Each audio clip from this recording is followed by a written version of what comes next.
let's get started. Crazy year 2020. I mean, it's been what, 9 months? Can you believe in 9 months into Needy, that's 2020? that's great.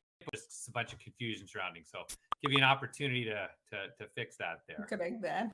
All right, correct it. I know it all feels the same at this point. So, what do we have planned for our audience, Keith? Tell us what Sure, we're going sure. to go through. Thanks everybody for bearing with our little joke there, but it sure does feel like, well, we're 2021 already. We're not out of this. I mean, I'm sure a lot of you feel the same way, and we certainly do. I mean, the name of the game in 2021 in particular has become working with uncertainties. And so that's kind of what we wanted to talk about today. And what are some options? What are some choices?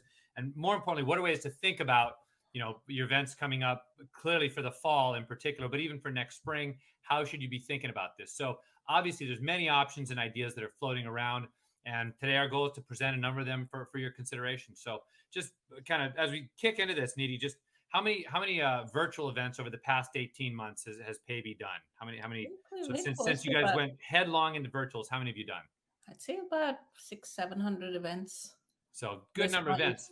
And then when did you start getting back doing in-person events, and about how many have you done since in the recent period since we started doing in-person events again?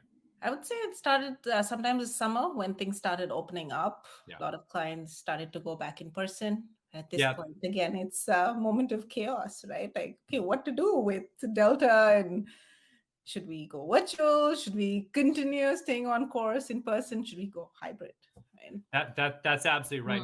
KLM auctions are my company's performed about the same. So we normally year we're about 250 events. Obviously, COVID kind of shrunk that down a little bit, but we still managed to pull off about 100 virtual events over the last 18 months. So obviously got a lot of experience there.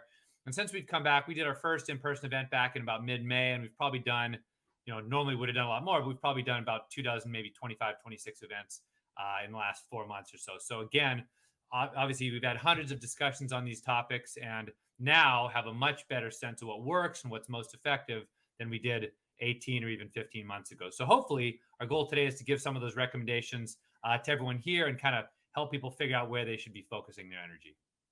Sure. Again, for both of us, our goal is to make sure all charities are successful no matter what, no matter what gets thrown their way.